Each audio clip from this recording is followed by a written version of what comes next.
Hello and welcome to the Arts Ed Newark podcast, Healing Centered Arts Education. This is a four-part podcast series produced by Arts Ed Newark that explores how healing-centered, arts-based practices are transforming classrooms, schools, and community spaces across Newark at a time when young people need them the most. I'm your host, Lauren Meehan, Executive Director of Arts Ed Newark, and today we are having a conversation about the role of arts education in supporting young people, schools, and communities. In this series, we are exploring how creativity, healing-centered engagement, and arts learning can shape the experiences of students and educators, particularly in communities that are working to build more supportive and expressive school environments. Today, I'm very excited to be joined by Principal Hillary Dow, a 26-year educator in the Newark Board of Education. Ms. Dow is the proud principal of Lincoln School, where she was instrumental in leading the school in exiting the New Jersey Department of Education designation as a school in need of improvement to one where student academic growth, achievement, and attendance is steadily on the rise. Lincoln School was the recipient of the Arts Ed Newark Trauma-Informed Care and Healing-Centered Practices Grant, which afforded the school access to research-based practices proven to deliver high-quality, rigorous arts learning in safe, student-centered spaces, thus creating trauma-informed learning environments. Principal Dow, thank you so much for joining us today. Thank you for inviting me. It's a pleasure to see you again. Lincoln School was Arts Ed Newark's first pilot school for our healing-centered engagement. What motivated you to say yes to this work?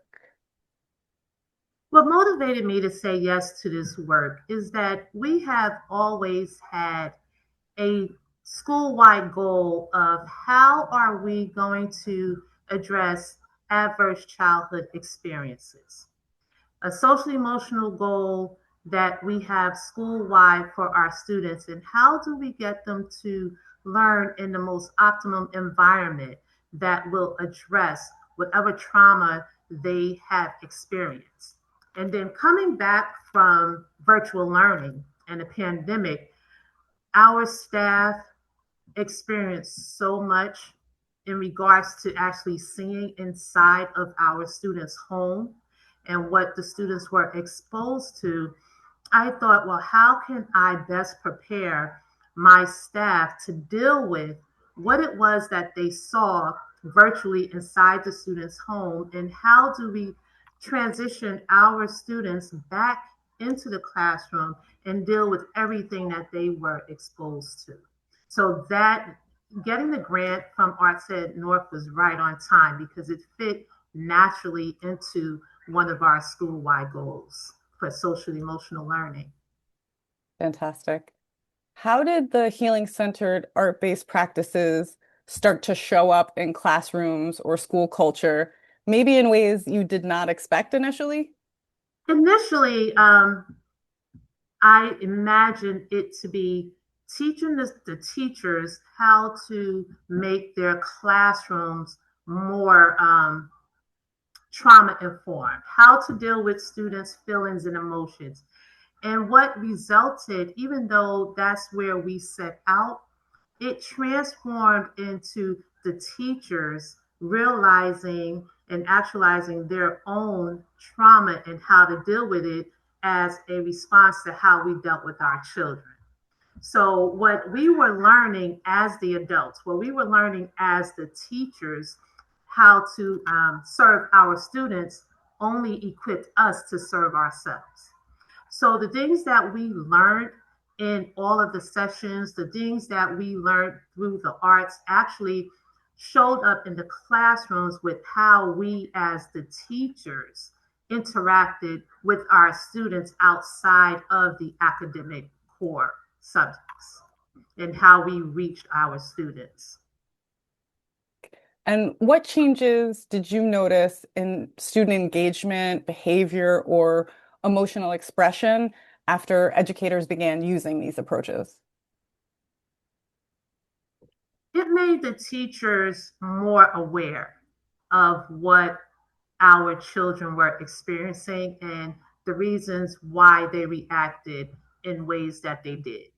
And it also equipped the teachers with the tools needed to address the students' behavior right then and there, which which empowered them to own their class, which empowered them to say, okay, I'm building this relationship with my students because I am able to recognize and help the students in a way that I would have never been able to do that before.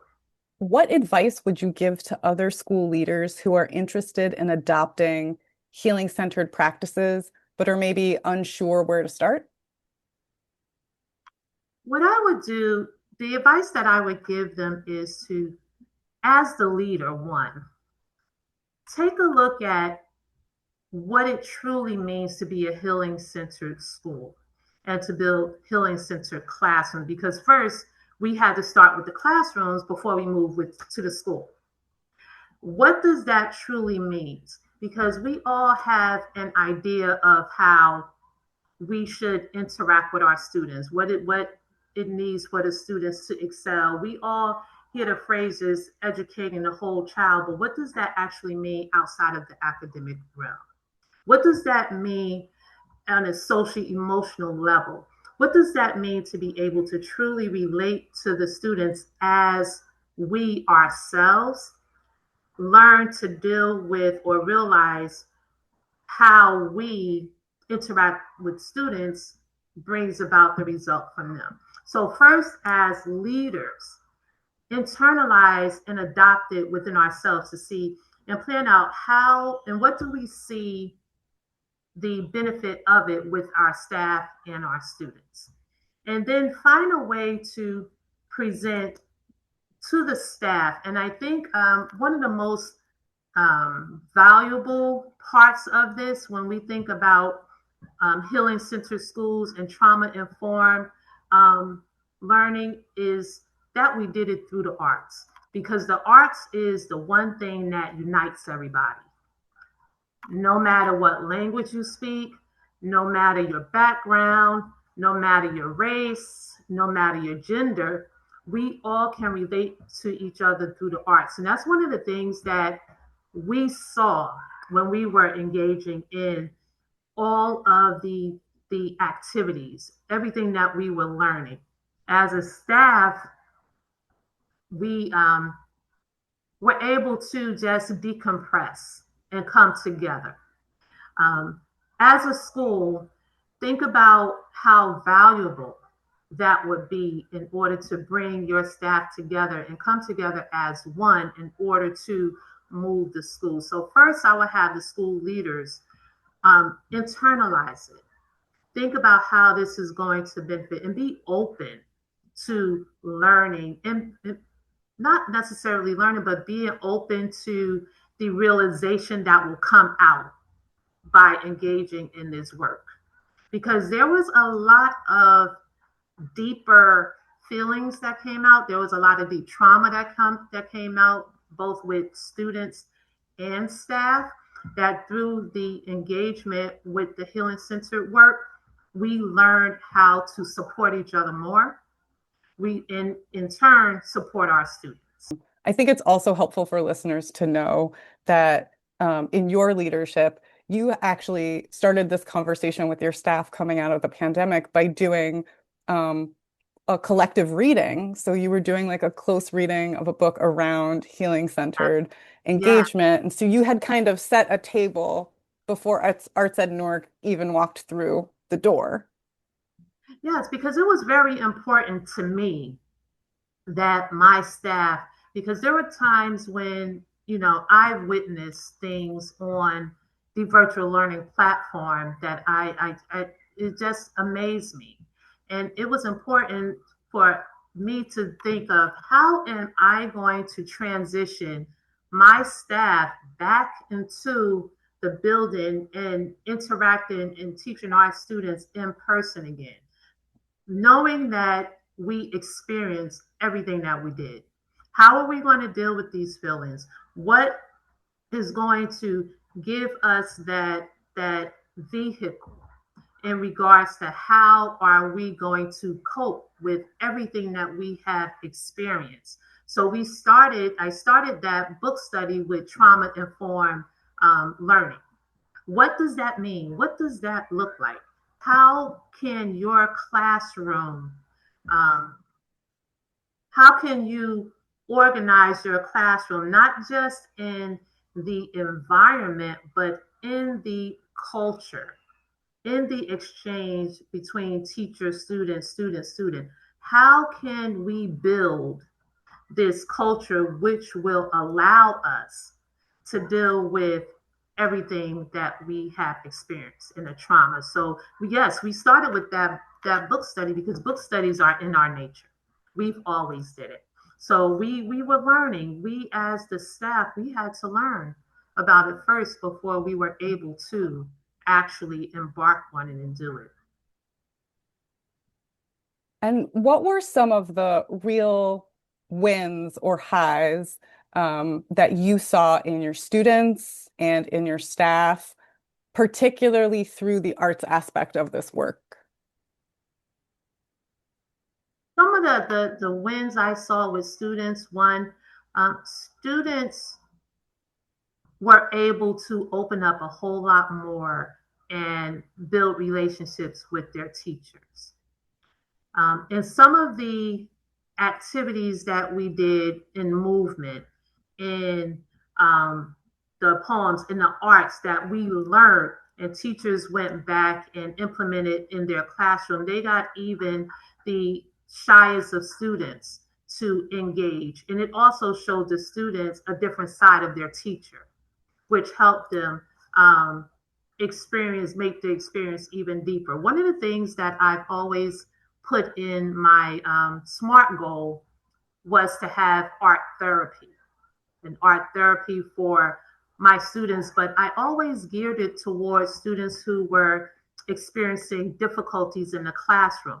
Never did I think to have it a broad spectrum of art therapy open for everybody. And one of the things this helped us do with the students is it opened it up, the arts, to all of our students, not only those who are skilled in the arts, but those that may not be artistically inclined. It opened up the students to a variety of ways to connect with the adults in the building, not just their teacher, but the adults, because we all were learning. As far as staff, it set us on the road to becoming together as one.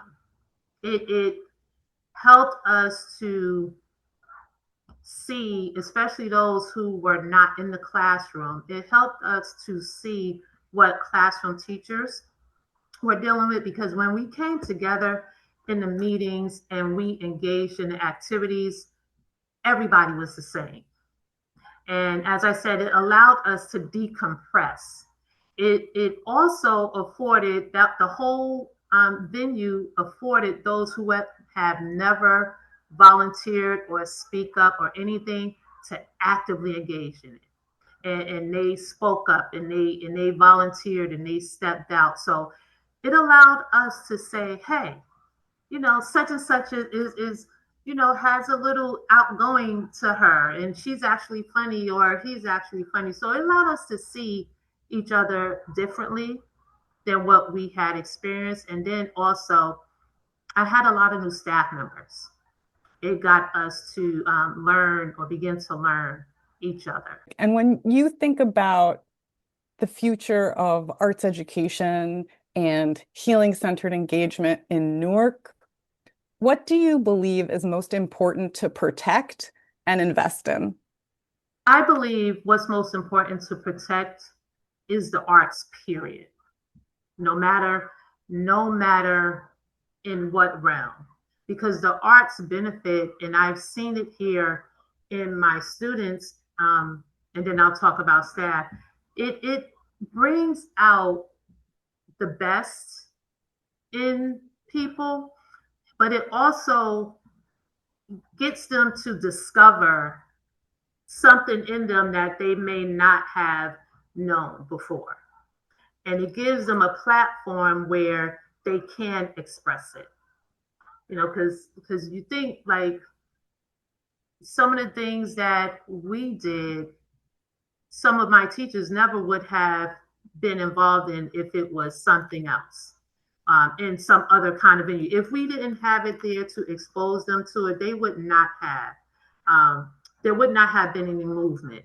There would not have been any engagement in some of the music that we listen to in some of the workshops. We would not have learned how to, an adult, deal with our trauma in a way that will allow us to address it other than through the arts. So protect the arts at all costs because it only benefits all of us. As far as students, and we've always seen it, students involved in the arts, you reach them in some manner, one way or the other. That student may not be the best academically, but they may excel in a music class, in an instrumental music class. Or that student may have a lot of difficulties with behavior, but they are the most amazing artists. I have one now. She's amazing, amazing artist. However, she struggles at sometimes with discipline and staying focused. So if we have the arts that we can engage our students in, that one outlet will trickle over to allow them to begin to be successful in another arena academically. So the arts all around is just beneficial for all of us. It is. Thank you so much, Principal Dow. It was so You're welcome. lovely speaking with you today and hearing all of the amazing things that continue to happen in your building, as we've witnessed in the past. So thank you so much for sharing with us today. You're welcome. And I have on my desk, I have all of the post-its with all of the sayings.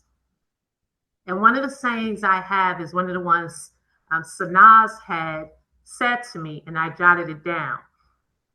And I look at it every day when I interact with whether it be the students or the staff.